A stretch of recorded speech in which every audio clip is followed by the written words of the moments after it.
नमस्कार। आज के इस वीडियो में हम मानवेंद्र नाथ रॉय के अन्य विचारों पर चर्चा करेंगे। इसके पूर्व में जो वीडियो हमने देखा था उसमें मानवेंद्र नाथ रॉय का संक्षिप्त जीवन परिचय तथा प्रारंभिक कुछ विचार मार्क्सवाद से किस प्रकार उनके मतभेद थे और किस प्रकार मार्क्सवाद के विभिन्न विचारों से वे प्रभावित थे, उनकी चर्चा की थी। साथ ही साथ मौलिक मानवतावाद या नवीन मानवतावाद किस प्रकार का है उसकी भी चर्चा की गई थी। अब जो बचे हुए राजनीतिक विचार हैं मानवेंद्र नाथ रॉय के, उनकी चर्चा आज के इस वीडियो में हम करेंगे। इस प्रकार कल के वीडियो में हमने मानवेंद्र नाथ रॉय और मार्क्स के मध्य मतभेदों और मतैक्य की चर्चा की थी। आज हम थोड़ी सी चर्चा मार्क्स तथा गांधी की भी कर लेंगे तो अच्छा होगा। कार्ल मार्क्स की तरह अ, गांधी जी से भी कुछ बातों में मानवेंद्र नाथ रॉय प्रभावित थे, लेकिन गांधी जी से जो मतभेद थे वो कहीं अधिक थे। सबसे पहली बात तो गांधी जी के जो राजनीति का आध्यात्मिकरण करने की बात थी उससे वे असहमत थे। क्योंकि जब मौलिक मानवतावाद की हम चर्चा कर रहे थे तो हमने आपको बताया था कि मानवेंद्र नाथ रॉय किसी भी प्रकार की अति प्राकृतिक शक्ति में विश्वास ही नहीं करते थे, या दूसरे शब्दों में कहा जाए कि वो एक तरह से नास्तिक थे। और गांधी जी जो थे वो ईश्वर में अटूट आस्था रखते थे। तो ये जो मूलभूत अंतर था दोनों के विचारों में, उसी वजह से दोनों के विचार अलग अलग थे और इसीलिए रॉय ने गांधी जी की आलोचना की थी। दूसरी बात, कांग्रेस का नेतृत्व जिस प्रकार से गांधी जी ने किया था उसके भी वे आलोचक थे। उनका कहना था कि कांग्रेस जो है गांधी जी के नेतृत्व में केवल चरखा चलाने वाली एक संस्था मात्र बन करके रह गई है। और जब द्वितीय विश्व युद्ध में कांग्रेस ने अंग्रेजों का विरोध किया तो उनको ये लगा कि इसका मतलब ये है कि वे इटली और जर्मनी के साथ हैं, और जो कि फासिस्ट और नाजीवादी है। तो उन्होंने कांग्रेस और गांधी जी को फासिस्ट और नाजीवादी की संज्ञा दे दी। तो इस प्रकार वे गांधी जी से काफी मतभेद रखते थे। फिर उनको ये भी लगता था कि गांधी जी ने जो न्यायधारिता का सिद्धांत बताया है, ट्रस्टीशिप का सिद्धांत बताया है कि व्यक्तिगत संपत्ति होना चाहिए, और अगर व्यक्तिगत संपत्ति किसी के पास ज्यादा है तो भी कोई बात नहीं, लेकिन अपनी आवश्यकता से अधिक जो भी संपत्ति है वो उसके पास समाज की धरोहर के रूप में है, और उस ट्रस्टी के तरह उसे उस संपत्ति का संचालन करना चाहिए। उस संपत्ति को समाज के हित में व्यय करना चाहिए। वो ये नहीं कहते थे कि उस संपत्ति को वो सारे गरीबों में बांट दे, बल्कि उनका ये कहना था कि जिसके पास अपनी आवश्यकता से अधिक जो भी संपत्ति है वो उसको कुछ ऐसे कार्यों में लगाए जिससे जिनके पास संपत्ति नहीं है उनका भला हो सके। तो इस बात से भी रॉय सहमत नहीं थे। उनको ऐसा लगता था कि इस प्रकार गांधी जी जो है वो पूंजीवादियों का समर्थन कर रहे हैं, और रॉय जो थे वो पूंजीवादियों के भी और पूंजीवादी अर्थव्यवस्था के भी आलोचक थे। तो ये मूलभूत जो अंतर था गांधी जी और मानवेंद्र नाथ के विचारों में, उसके कारण दोनों के मध्य कभी भी सहमति नहीं हो सकी। अब हम चर्चा करेंगे रॉय का संगठित लोकतंत्र।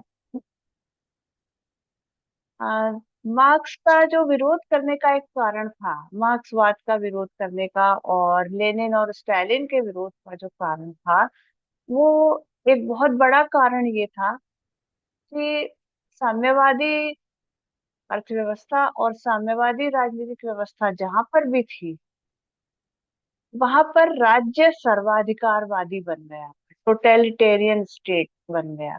सारे अधिकार राज्य के पास, सर्वसत्तावादी राज्य बन गया, अधिनायकवादी राज्य बन गया।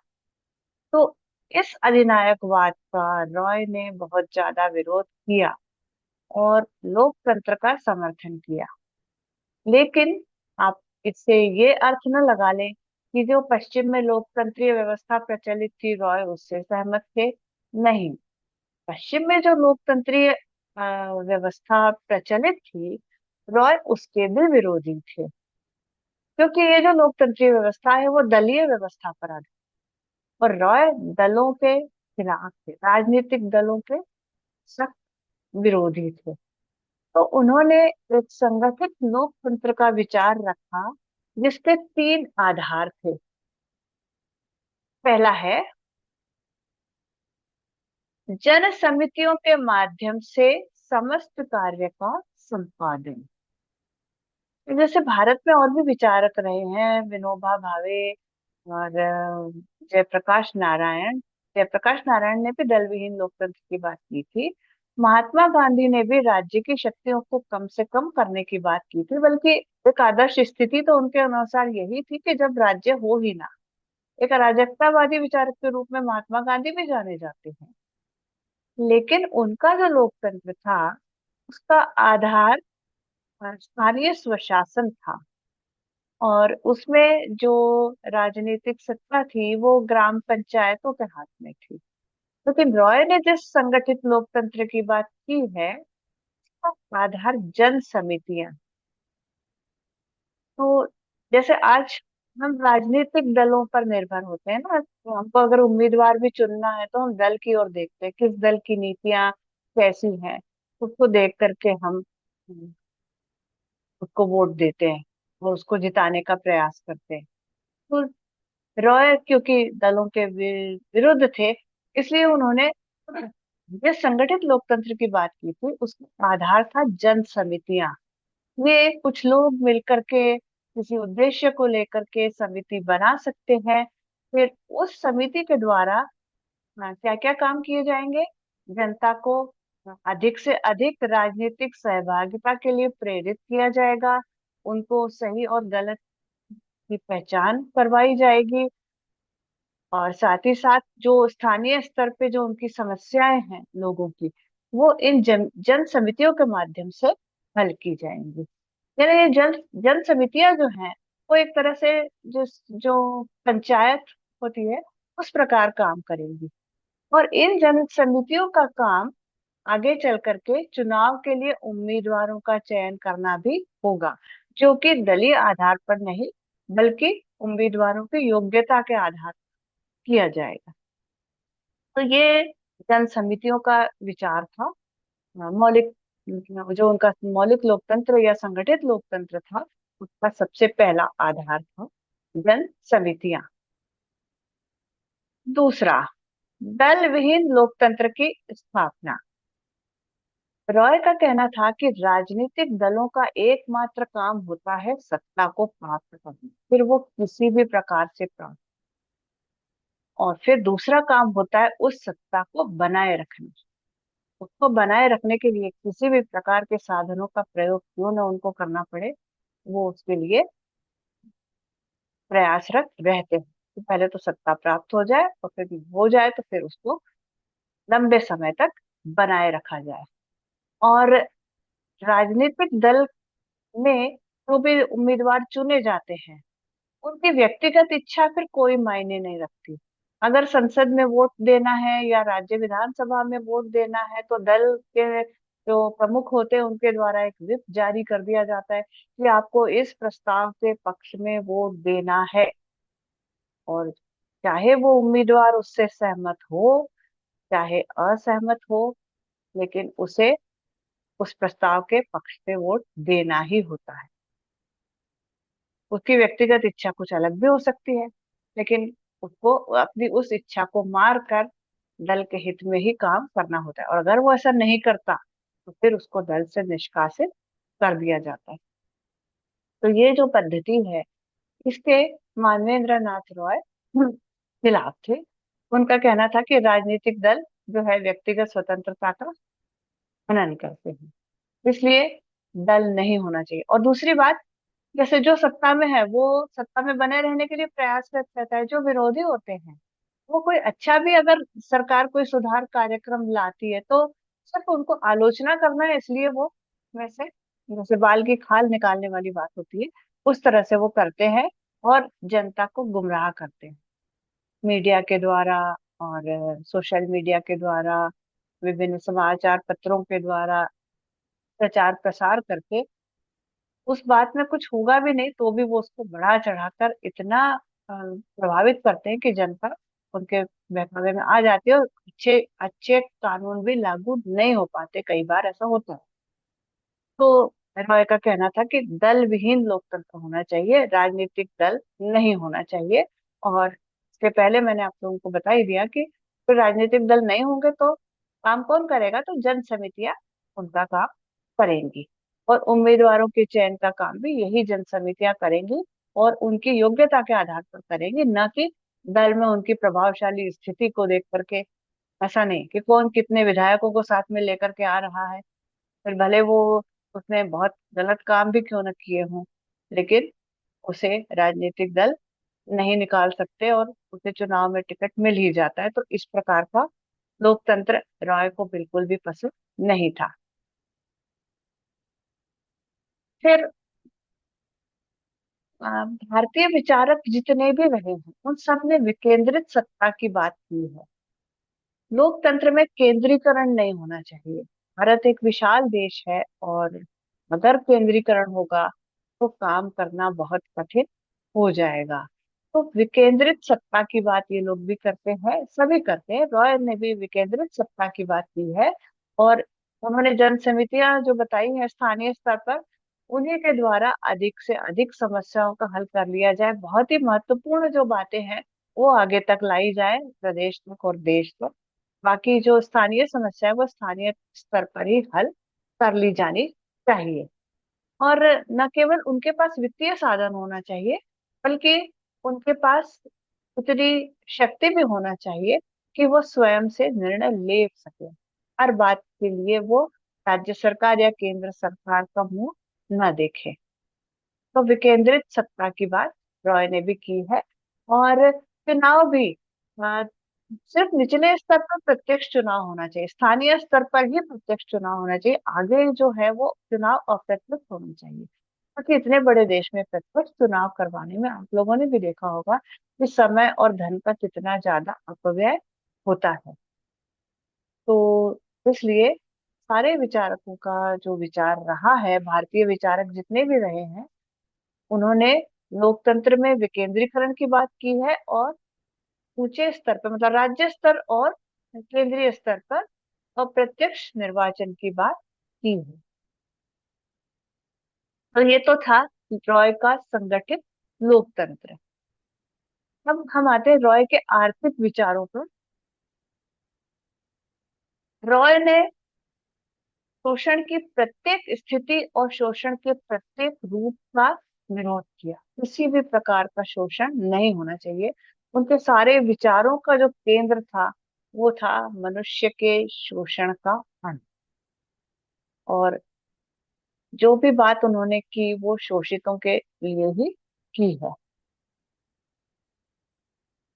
दूसरा, पूंजीवादी व्यवस्था और नियोजित समाजवादी व्यवस्था का, दोनों का उन्होंने विरोध किया। तो अर्थ में उन्होंने नियोजित समाजवादी व्यवस्था का समर्थन भी किया था, लेकिन उसके कारण जो नौकरशाही को ज्यादा महत्व मिलता है उसका उन्होंने विरोध किया था। मतलब नियोजित अर्थव्यवस्था हो लेकिन जनसमितियों के माध्यम से हो और उसमें नौकरशाही की भूमिका कम से कम होनी चाहिए। और पूंजीवादी अर्थव्यवस्था का तो उन्होंने सिरे से ही विरोध किया था।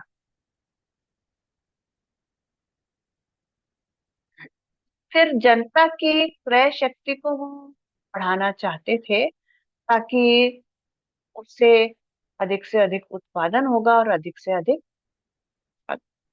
उसका उपभोग भी होगा। और जनता के पास पैसा होगा तो वो क्रय शक्ति उसकी बढ़ेगी, तो वो चीजें खरीदेगी और उससे उत्पादन भी बढ़ेगा और उपभोग भी बढ़ेगा। भूमि का समुचित वितरण वो चाहते थे।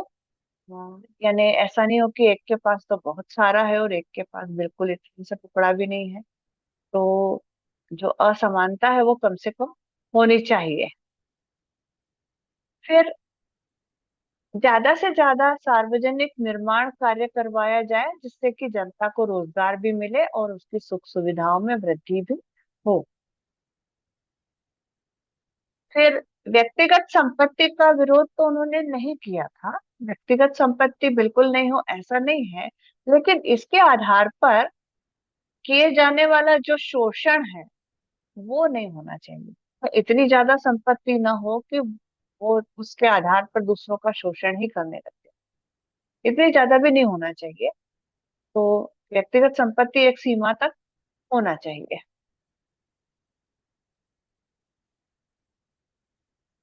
फिर राष्ट्रीयकरण के स्थान पर वे संपत्ति के सहकारी स्वामित्व की बात करते हैं।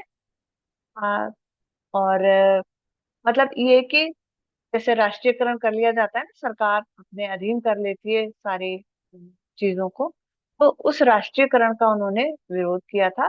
बल्कि इसके स्थान पर सहकारी स्वामित्व होना चाहिए, यानी ज्वाइंट ओनरशिप। तो कई लोग मिल करके सहकारी आधार पर कृषि भी कर सकते हैं, सहकारी आधार पर कोई व्यापारिक संस्था भी चला सकते हैं, कोई व्यवसाय भी कर सकते हैं। तो सहकारी आधार पर काम किया जाए आपसी सहयोग के द्वारा, तो वो अच्छा होगा। फिर आर्थिक क्षेत्र में वे राज्य को कम से कम शक्तियां प्रदान करना चाहते थे।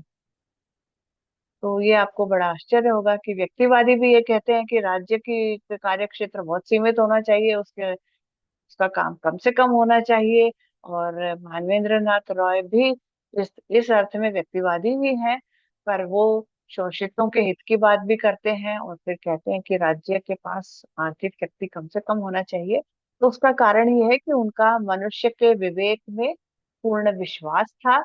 और इसलिए वो ये चाहते थे कि मनुष्य चूंकि एक विवेकशील प्राणी है, तो वो दूसरे के अहित नहीं सोचेगा। और इसलिए वो ये चाहते थे कि आर्थिक क्षेत्र में राज्य को शक्तियां कम से कम दी जानी चाहिए, क्योंकि राज्य के पास शक्ति होगी तो फिर राज्य जो है वो सदुपयोग करेगा और राज्य जो है लोकतंत्रीय के स्थान पर सर्वाधिकारवादी बन बैठेगा। फिर शिक्षा पर भी वो राज्य का नियंत्रण को सीमित करना चाहते थे। और कृषि के क्षेत्र में यंत्रीकरण का उन्होंने विरोध किया था, जो मशीनीकरण जो। तो उसका कारण था कि भारत में मैन पावर की कमी नहीं है, भारत में श्रम शक्ति पर्याप्त है। तो इसलिए अगर आप यंत्रीकरण करेंगे तो उससे बेरोजगारी बढ़ेगी। और इसलिए उन्होंने यंत्रीकरण का विरोध किया था। तो ये तो थे रॉय के आर्थिक विचार। अब रॉय का मूल्यांकन करते समय थोड़े से उनके विचारों की जो आलोचना का पक्ष है उसकी बात भी कर ले कि कुछ आधारों पर उनके विचारों की आलोचना भी की गई है। पहला है आध्यात्मवाद और भारतीय संस्कृति की उपेक्षा। जब वो ईश्वर की आस्था में विश्वास नहीं करते थे और सिर्फ भौतिकवाद की बात करते थे, नैतिक मूल्यों की बात जरूर करते थे, लेकिन फिर भी मनुष्य को एक सिर्फ बौद्धिक प्राणी के रूप में देखते थे, भावनात्मक प्राणी के रूप में नहीं देखते थे। तो हाँ, ये उनके विचारों की इस आधार पर आलोचना की जाती है कि उन्होंने भारत की संस्कृति की उपेक्षा की, जो कि आध्यात्मवादी है। और रॉय जो थे वो आध्यात्मवाद को अंधविश्वास की संज्ञा देते थे। वो हर वस्तु को तर्क की कसौटी पर कसने के पक्षधर थे। तो इसलिए उन्होंने अध्यात्मवाद की आलोचना की थी और भारतीय संस्कृति की उपेक्षा की। तो ये उनके विचारों की आलोचना का एक बिंदु है कि इस आधार पर उनकी आलोचना की जाती है कि भारत में रह करके उन्होंने भारत की संस्कृति को इस योग्य नहीं जाना कि उसका सम्मान किया जाए। दूसरा, गांधीवाद, राष्ट्रवाद और भारत के राष्ट्रीय आंदोलन के प्रति जो उनका दृष्टिकोण था वो भी एकांगी था, दुराग्रहपूर्ण था। उनके जो पूर्वाग्रह थे उससे प्रभावित था कि उन्होंने बस ये मान लिया कि कांग्रेस जो है वो सरकार का विरोध कर रही है, अंग्रेजों का विरोध कर रही है। लेकिन क्यों कर रही है उसके मूल में जाने की उन्होंने कोशिश नहीं की। भारतीय तो स्वतंत्र होना चाहते थे ना, और वो इस बात का लाभ उठाना चाहते थे कि अभी सरकार युद्ध में लगी हुई है। प्रथम विश्व युद्ध का अनुभव उनके सामने था। प्रथम विश्व युद्ध में गांधी जी के कहने पर ही हमने पूरा पूरा सहयोग दिया था, लेकिन बदले में क्या मिला हमें? रॉय टैक्स और जलियांवाला बाग हत्याकांड। तो इसलिए द्वितीय विश्व युद्ध के समय कांग्रेस का जो दृष्टिकोण था वो बिल्कुल विपरीत रहा। और उन्होंने कहा कि इस समय हम सरकार का साथ नहीं देंगे जब तक कि वो हमें पूर्ण स्वतंत्रता का आश्वासन नहीं दे देती। तो उसके पीछे उनका उद्देश्य गलत नहीं था। इसका वो अगर सरकार का सहयोग नहीं करे तो इसका मतलब ये नहीं है कि वो फासिस्ट शासन चाहते थे या वो इटली और जर्मनी के साथ उनकी कोई सहानुभूति थी, ऐसा नहीं था। लेकिन रॉय ने ऐसा समझा और इस आधार पर उनकी आलोचना की जाती है। फिर राष्ट्रीयता की भी जो जिस तरह से उन्होंने आलोचना की थी, तो राष्ट्रीयता के नाम पर संकीर्ण राष्ट्रवाद तो वहां तक होता ही है, लेकिन अपने देश के प्रति जो प्रेम की भावना होती है उसी के कारण तो व्यक्ति जो है वो अपने देश के लिए कुछ भी करने के लिए तैयार हो जाता है। तो वो राष्ट्रीयता की भावना गलत नहीं होती है। जहां पर भी जो रहता है उस स्थान के प्रति लगाव सभी में पाया जाता है। तो रॉय का ये कहना कि राष्ट्रीयता गलत है सर्वथा त्रुटिपूर्ण है। फिर उन्होंने गांधी जी की भी जिस तरह से आलोचना की थी वो भी सही नहीं है। और एक तरफ तो वो नैतिक मूल्यों की बात करते हैं, राजनीति में भी नैतिक मूल्यों को लाना चाहते हैं। गांधी जी भी तो नैतिक मूल्यों को लाना चाहते थे। तो बस अंतर ये था कि उनका ईश्वर में असीम विश्वास था और रॉय का बिल्कुल भी विश्वास नहीं था।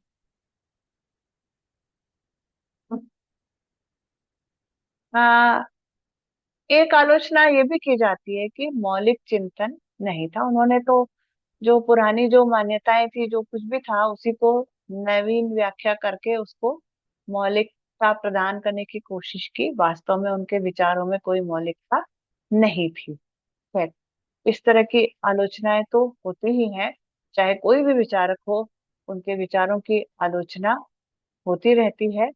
और कोई भी व्यक्ति अपने आप में पूर्ण नहीं होता। तो मानवेंद्र नाथ रॉय भी के अपवाद नहीं हो सकते हैं। लेकिन उनके विचारों में जो उनका मौलिक मानवतावाद है, या जो उन्होंने दल विहीन लोकतंत्र की बात की है, या लोकतंत्रीय शासन व्यवस्था को सफल बनाने के जो उपाय उन्होंने बताए हैं, हाँ, वे सभी सराहनीय हैं। और इस योगदान के लिए विश्व, भारत न केवल भारत बल्कि पूरा विश्व उनका सदैव ऋणी रहेगा। और सबसे बड़ी बात, मनुष्य की गरिमा में जो उनकी आस्था थी, मनुष्य की शक्ति में जो उनकी आस्था थी, उसके लिए वे सदैव स्मरण किए जाएंगे। तो मेरे ख्याल से आप लोगों को मानवेंद्र नाथ रॉय के विचार समझ में आ गए होंगे। धन्यवाद।